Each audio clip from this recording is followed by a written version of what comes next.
This guy explained this exact thing perfectly to dumbass we Piers get told Morgan. time and again, look, it's all very well you middle-class white people telling us what the problem is, right? You're not middle class and you're not white. What is the problem and how do we deal with this? Well, as I've said many times before, the social indicators, I don't say causes because obviously there's still an element of personal responsibility.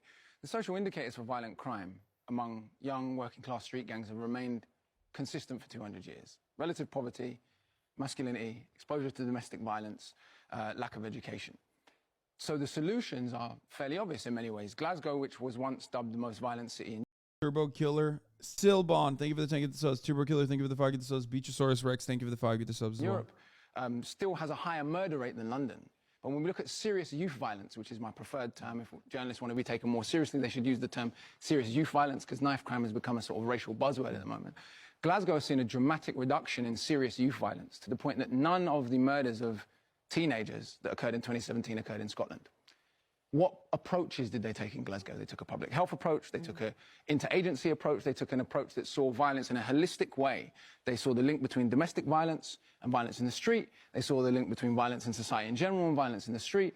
They looked at early interventions, basically, coming into young people's lives and families' lives as early as possible and diverting them away from crime. Good education, good jobs, counselling. That was so dramatically effective.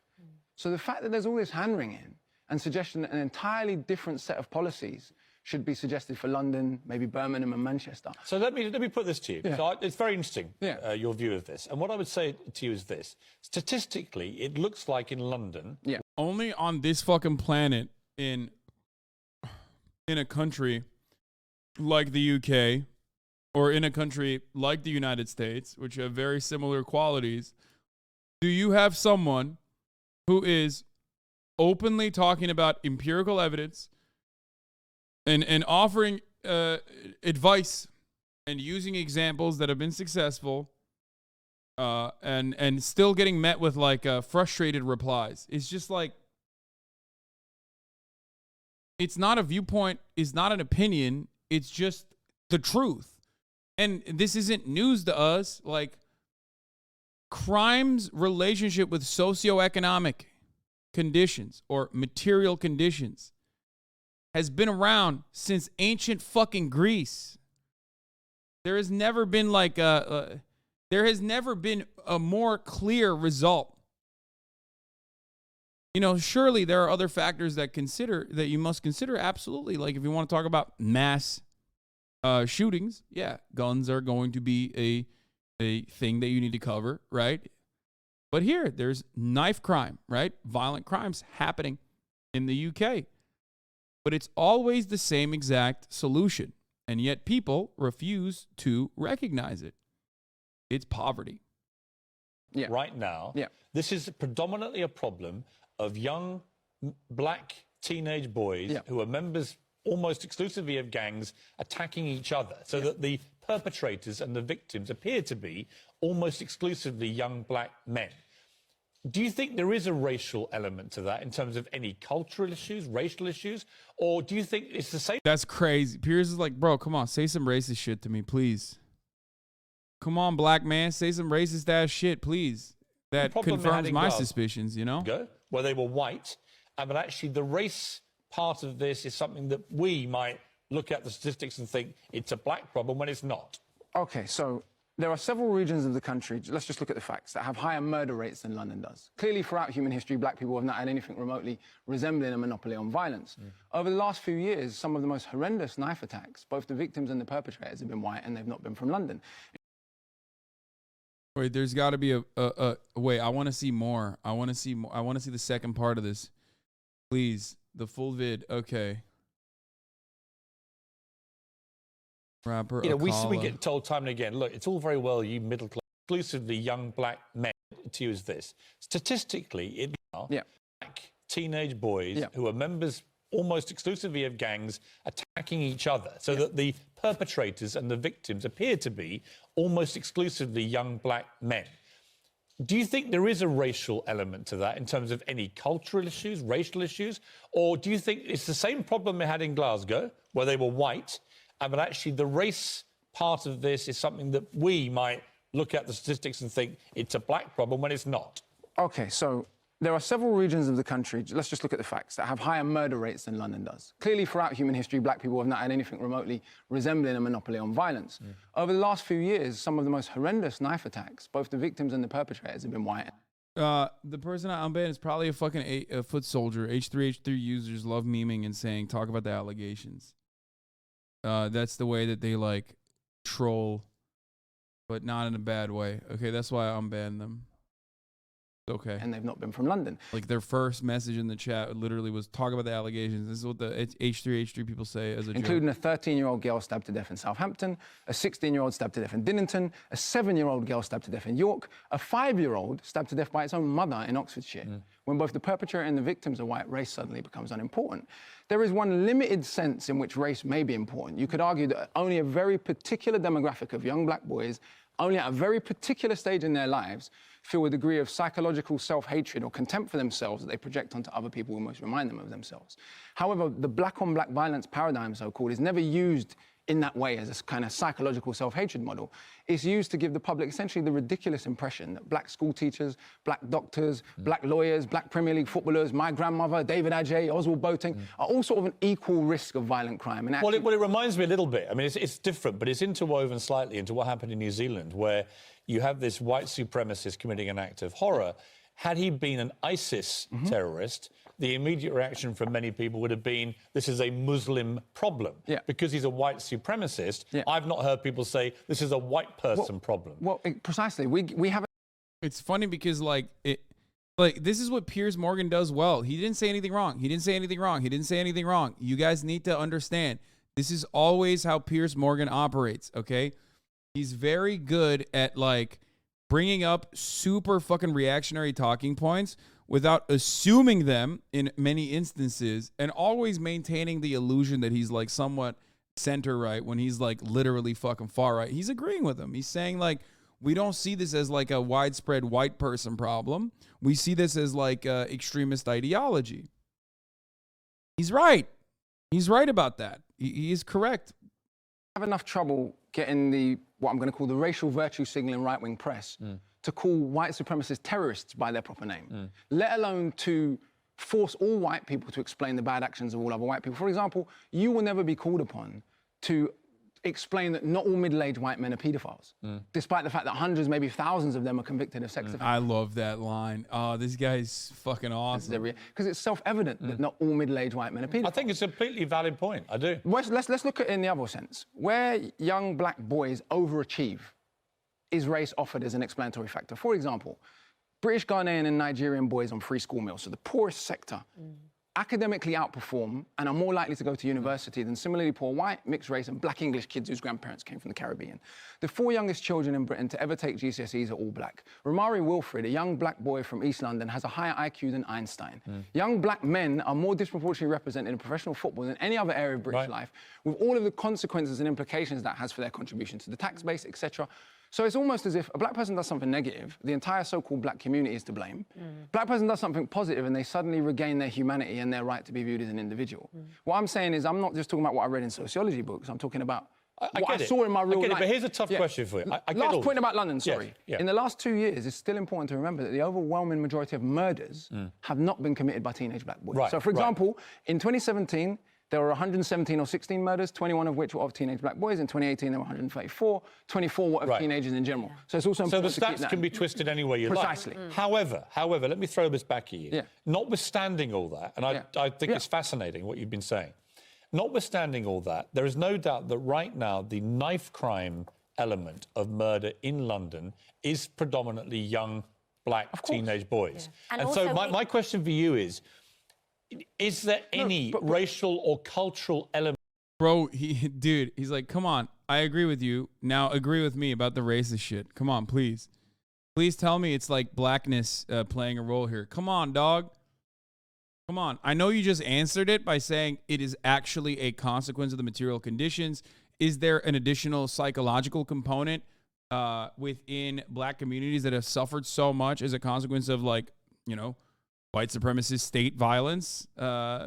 Certainly that could be a factor, but ultimately it is literally a factor of the material conditions. And Piers is like, but come on, just say black people are violent a little bit, you know?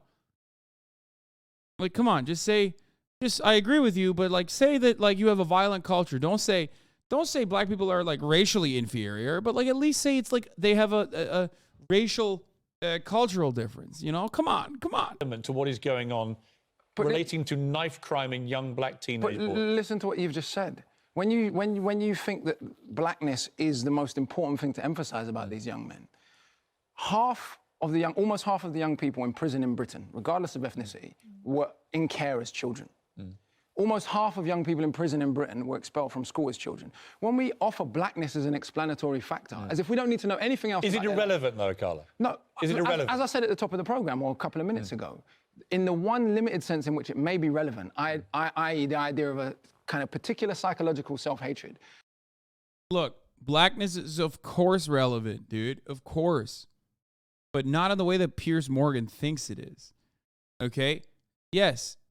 No one is fucking colorblind. Yes, blackness is relevant in the sense that black people have been, on the virtue of blackness, subjected to dire economic conditions deliberately. Okay? That's it. That's where blackness is relevant. Piers is so fucking thirsty.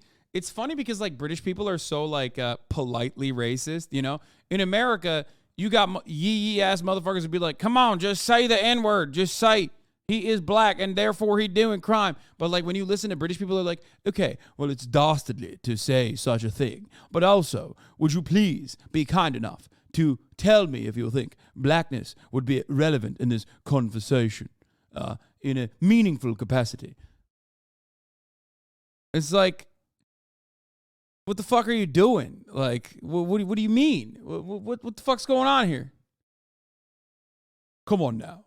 Blackness must be a factor of consideration when talking about knife crime, considering that it is black people indubitably causing it. Let us not look at the systemic conditions that black people have been subjected to throughout time and history. That affects only a very particular group of young black boys and men, and then only at a very particular stage in their life. What is that? Explore that for a moment. So I'm saying there is an... He's like, yes, we've arrived at a place that I can, draw some racial agitative propaganda. So let's harp on that. Let's explore it. Racism, essentially. And you hear this in some rap music in some senses. You see it in some people's behaviors, where basically contempt for black life, only a very particular group of young black boys at a very particular stage... react against it. Perhaps... I don't even think that you need to concede on that point. Internalize that.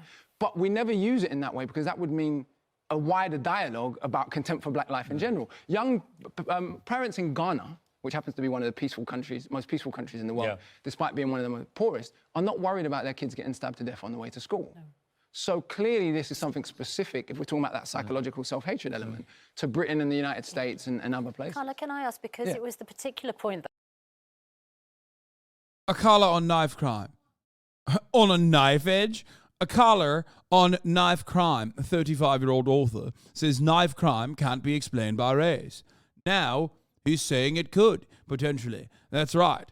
Very nice. But Alex had made his really important intervention on... Oh, he's rocking Maharishi. Nice. Prison sentences and increased police presence and numbers. What effect might they have? On reducing crime in the long term, virtually zero.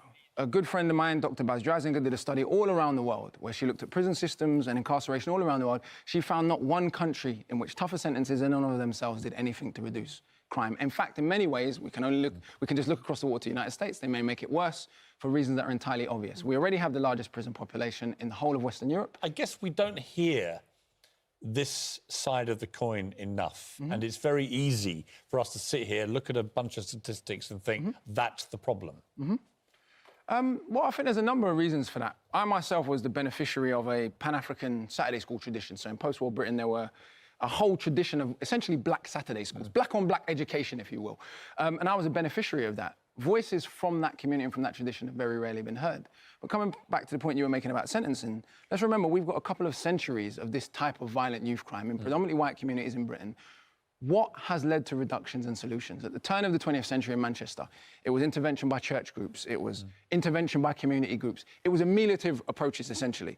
In Glasgow, the same thing has occurred recently, in the last few years.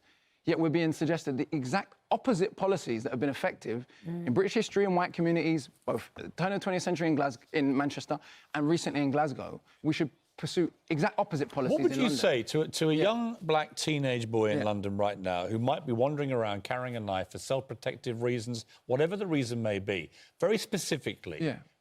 Well, what would you say to them? It wouldn't be just to young black boys. As I said, it could be in Greater Manchester, it could be in Glasgow, it could be anywhere. There are a number of solutions. And I think mandatory self-defense in schools could be one of the solutions. Not because you would teach anyone to face down people carrying knives, shoot and run away with someone's carrying a knife. However, when you practice self-defense, it gives you a certain self-confidence. I work in schools a lot and I see essentially good boys carrying knives out of fear. So I think that can be one of the solutions. I think support for the scores of already existing community groups that exist in the communities we talk a lot about, but not to. I think incentivizing schools to reduce expulsions. We know that expulsion from school, interesting that like this dynamic literally is identical in black neighborhoods in America, by the way. The likelihood of teenagers, young black teenagers, committing crime diminishes when you have when you have more after school services, when you have social programs, any kind of like communal gathering. Sports is a good one, you know what I mean? Like you have like a basketball league or some shit, you know, soccer league, basketball league. All of a sudden, the likelihood and just crime in that demographic goes down. I wonder how that happens. I wonder why that happens. I wonder why nobody fucking ever recognizes that.